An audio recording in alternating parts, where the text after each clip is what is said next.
Salamat ah. Marga? Christy, sorry. Hindi ko alam ang gagawin ko. Gulong-gulo yung utak ko. Ayoko nang pabayaan si Mero. Di pa paano kung anak ko siya. Ano ba naman kasing kinaka-stress mo? Eh, itong bahay lang naman ang gusto naming paghatian natin. Hindi naman ako hahati sa asawa. Naiinis na ako sa'yo eh! Naiinis na talaga ako sa'yo! Hindi na ako makapagpigil ang kapal na mukha mo! Ano ba talaga gusto mo? Gusto mo na ako ipapatulan kita!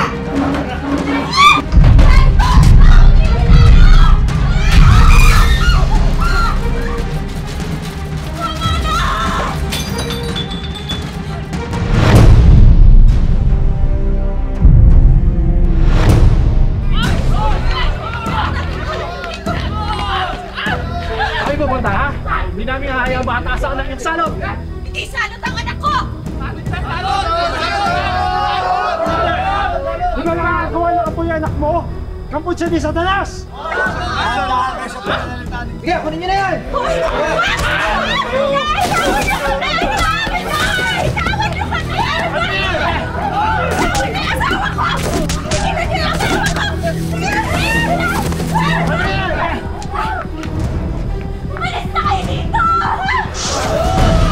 Tingilan niyo na kami! Anak! Iwan niyo na kami!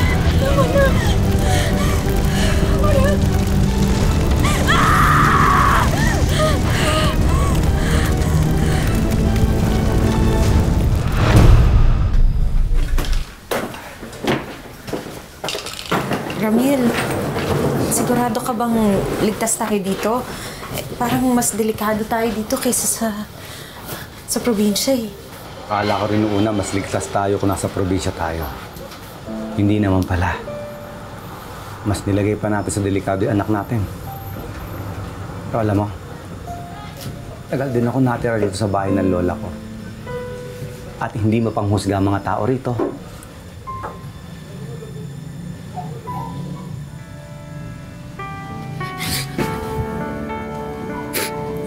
Pasensya po, Nay. Tay, kasalanan ko po to eh.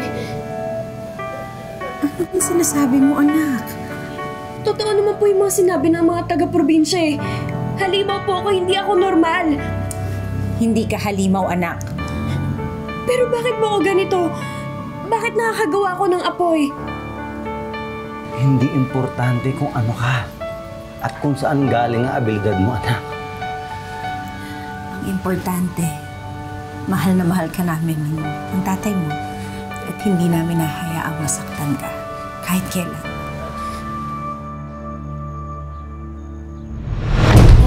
May batang excited, oh! Opo, Nay. Eh, ngayon ko lang po kayo makakasama lumabas eh. Oo Hayaan nyo.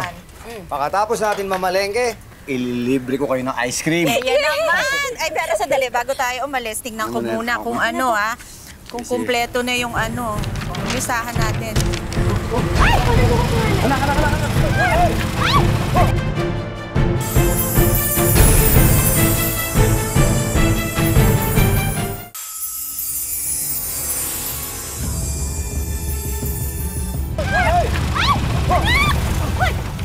Nasaktan ka ba? Driver na to! Hoy! Hindi ka ba nakakakita? Sandali lang! Butik ka ma-aksidente yung anak natin eh! Bumaba ka dyan!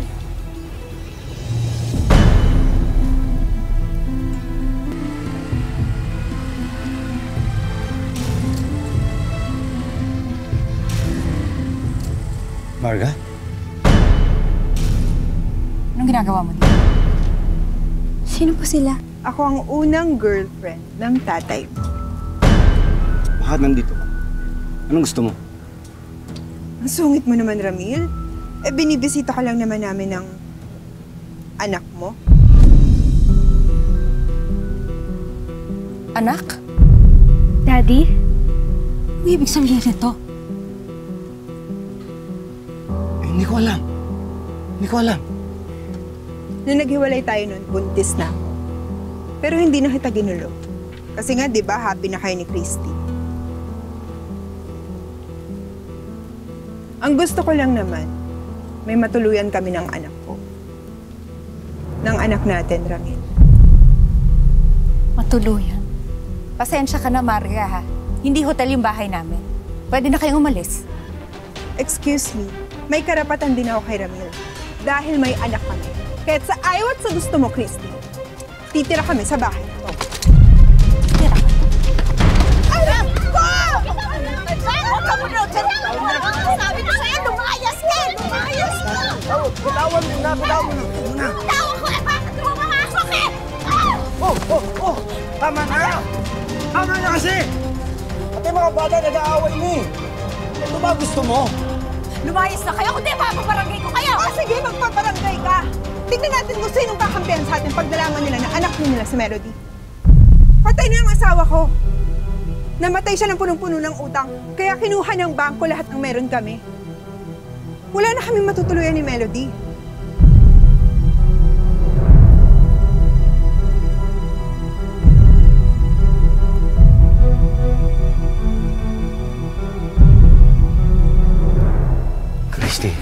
Christy, sorry. Hindi ko alam yung gagawin ko. Gulong-gulo yung utak ko. Ayoko nang pabayaan si Melody. Paano kung anak ko siya? E paano ngayon nandito na sila, ha? Paano kung malaman nila yung sikreto ni Emma? Paano kung anak ko talaga si Melody?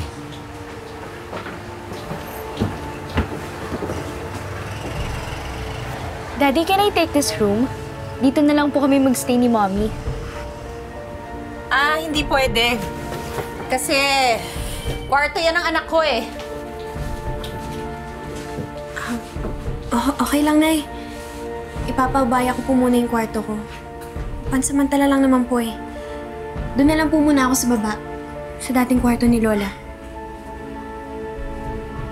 Christy, masyado naman kasing mainit ang ulo mo. Ano ba naman kasing kinaka-stress mo? Etong bahay lang naman ang gusto namin paghatian natin. Hindi naman ako hahati sa asawa mo.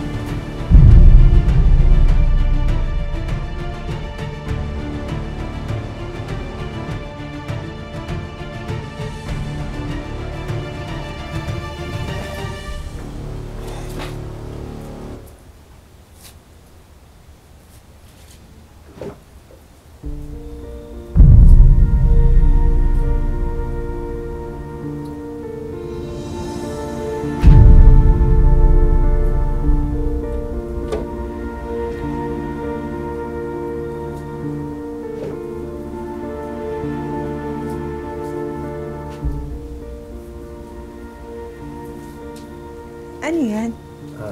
Business namin ni Christy. Nag-deliver kami ng ice candy. Mukhang marami kayong customers, no? Kasi parang ang sarap ng ice candy mo eh. Kaso malambot pa, no? Hintayin ko na lang tumigas, ha? Okay lang ba patikim ako pag matigas na?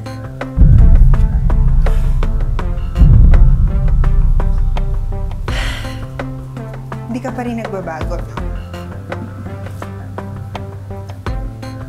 Ikaw pa rin yung masipag at matyaga at madiskarteng si Ramil. Lahat gagawin mo para sa pag. Ano ba talagang plano? Kapatid mo ako, Marga. Anak ko ba si Melody? Anak mo siya, Ramil. Tinago ko lang noon kasi nga, diba, kasal na kayo ni Christy. Tsaka masaya na kayo nun. Sayang nga eh. Sana tayo na lang yung kinasal. Oh, ako na! Tulungan na kita. Ako na. Ang hirap naman kasi parang pala. Ay, naku, sorry. Naku, sorry.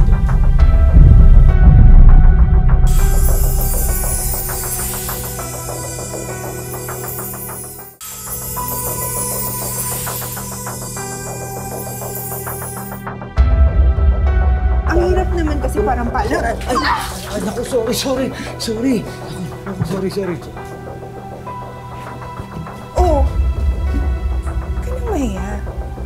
Parang kang hindi mo nahawakan dati.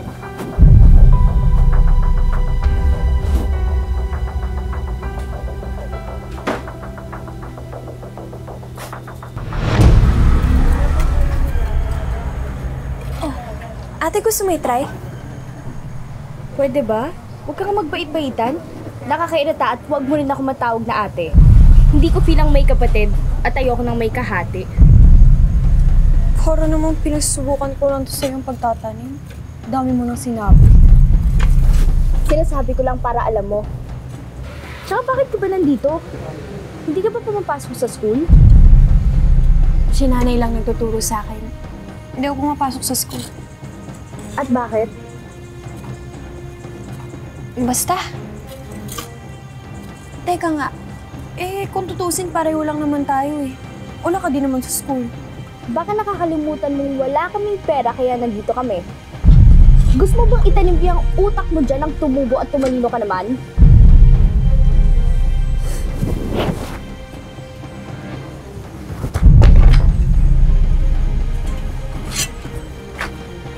Oops. Sorry. Ito na yung paborito mo, Ramil.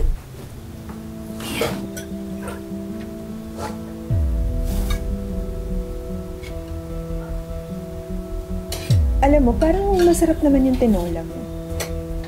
Kaso parang may kulang.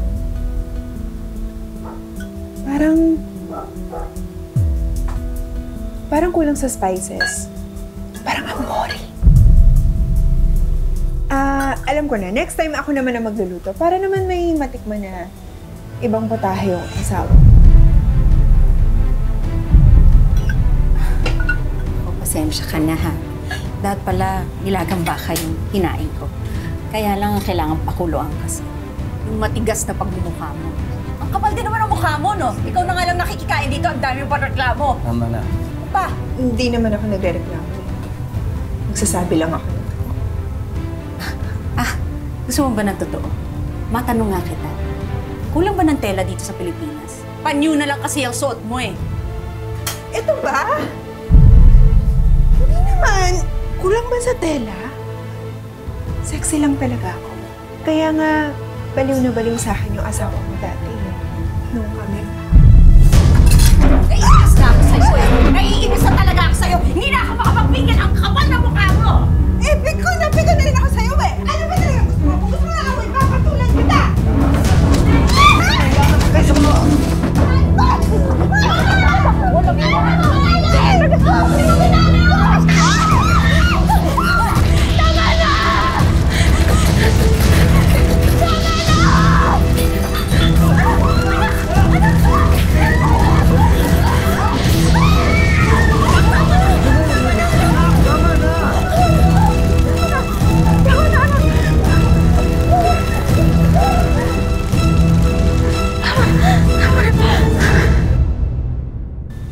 Melody, anak. Nakikiusap kami sa inyo. Wala sanang makakaalam dito. Baka kasi siguro rin kami ng mga taong hindi nakakaintindi sa sitwasyon ng anak ko. Madali lang naman kaming kausap eh. Basta wag niyo kaming palayasin dito. Hindi kami magsasalita.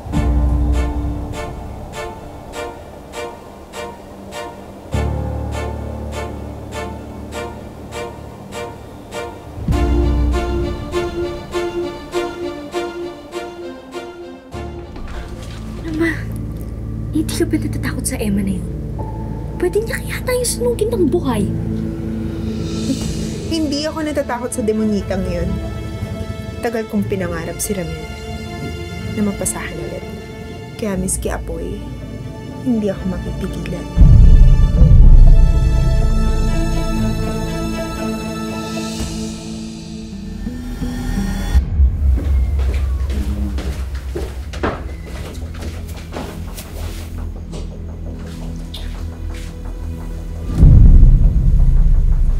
Maliligo na sana ako eh, pero naisipan ko magpalamig muna. Effective yung ice candy mo ah.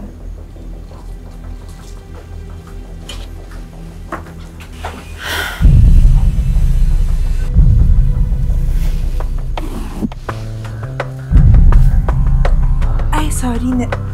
Nabitawan ko, maluwag pala.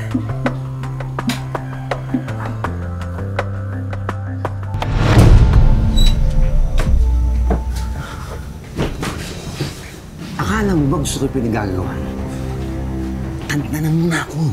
May asawa at anak na ako at masaya na kami. Gusto pa rin kita, Ramil. Kung alam mo lang kung gaano naging kasama ang naging asawa ko. Kaya nung namatay siya, hinanap kita agad. Kasi dapat ikaw ang pinakasalan ko. Dapat ikaw yung naging asawa ko. Tama na. Gagawa ko ng paraan para makahanap tayo ng malilipatan at bago mong trabaho. Katapos nun, pwede na kayo umalis. Pwede na kayo umalis, ha?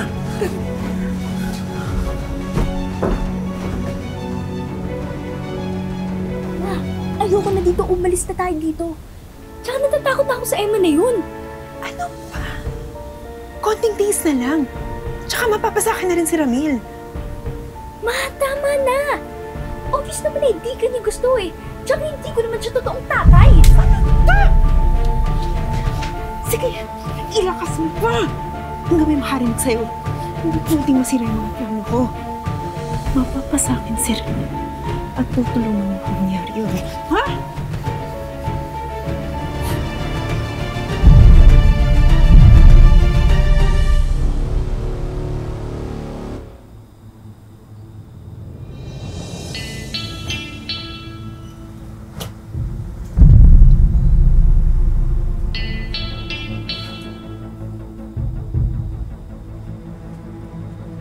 Tingnan natin kung makabalik ka pa sa akin.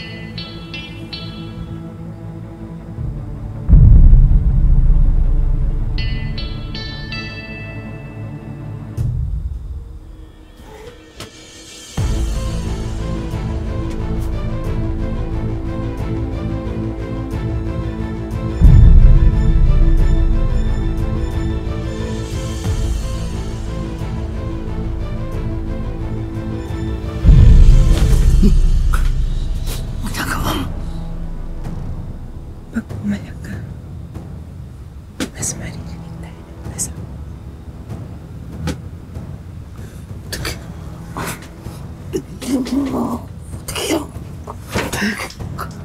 Hayaan mo na ako para makita mo na mas magaling ako sa asawa.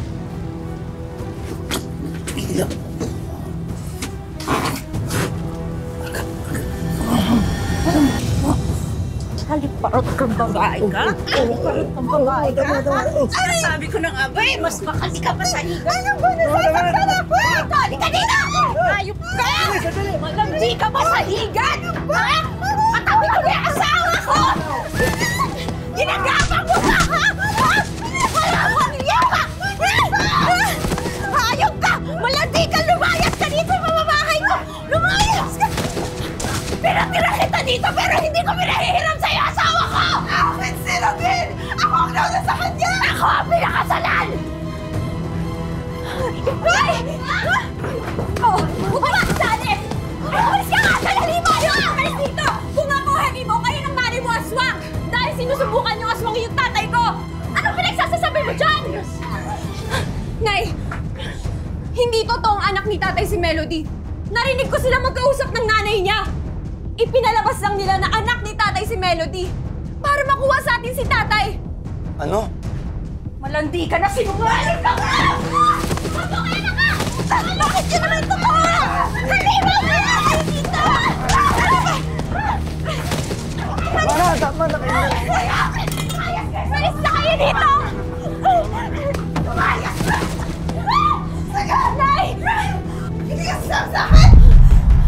Papatay ko na kasama ba? Huwag mong sasaktan si Christy. Nababaliw ka na.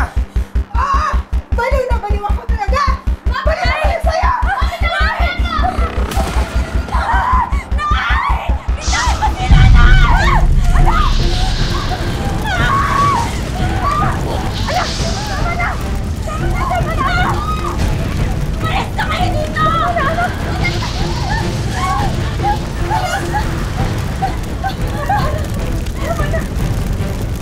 Halika na, lumabas na tayo. Hanggang ngayon, isa pa ring misteryo para sa pamilya ni Emma. Hindi niya tunay na pangalan ang kakayahan niyang gumawa ng apoy. Kaya naman agad kumilos ang aming team para bigyang linaw ang kapapalaghang ito. Sa larangan ng medisina, wala pa tayong nakikita o kaya na-jot down or nababasa na ang tao mismo ay magpuproduce ng apoy. Sa usaping paranormal, ang fire starter o pyrokinesis ay isang ability na pinapractice o pinag-aaralan ng mahabang panahon. At sa ngayon, wala pa akong nakita o na-meet na tao na kayang gumawa nito. Magkaiba man ang opinyon ng mga eksperto, ay iisa lang ang sigurado. Kailangan ng lahat ng suporta ng pamilya ni Emma para muling makapagsimula sa buhay. Kaya pinagtulungan ng aming team na matupad ang mga matagal ng wish ng pamilya. Hi, Nay! Kamusta po? Ako po si Vicky Morales at kayo'y nasa wish ko lang. Wish ko lang ng kwento po namin. May hinanda po kaming konting sorpresa para sa inyo. Sana magustuhan nyo. Pero tingnan natin. Nay, eto po. Meron kayong bagong e-bike. Yan po. Para magagamit po ni Tatay yan sa mga paghatid-hatid niya ng mga gamit sa bago niyo pong negosyo. Nay, alam ko meron kayong ice candy business ngayon, di ba? Eto, may idadagdag po tayo dyan. Eto po ang isang milk tea business at bigasan business. Dagdag kabuhayan po para sa inyo at sa inyong pamilya. At ito po, meron tayong entertainment showcase, may TV, merong radio, at meron syempre GMA Afford the Box. At ito, meron rin tayong kitchen showcase. Miss Vicky, salamat po talaga sa mga binigay niyo po na tulong sa malaking tulong po. At syempre, ibinukod namin ang best for the last. May pagpapatuloy na rin ni Emma ang kanyang pag-aaral sa tulong ng college scholarship mula sa Advanced Central College. Sigurado, matutuwa po yung anak ko pag nakita niya po yung mga regalo niya galing sa'yo. Sa kabila ng mga problemang literal na tumupok sa buhay ni na Emma, ay patuloy pa rin nag-aalam sa kanilang mga puso ang pag-asa at ang pagmamahalan nila bilang isang pamilya. Mga kapuso, lagi po natin tatandaan, hanggang hindi tayo napapagod humiling at maniwala, hindi tayo mapapagod lumaban sa buhay. Ako po si Vicky Morales at ito po ang bagong Wish Ko Lang.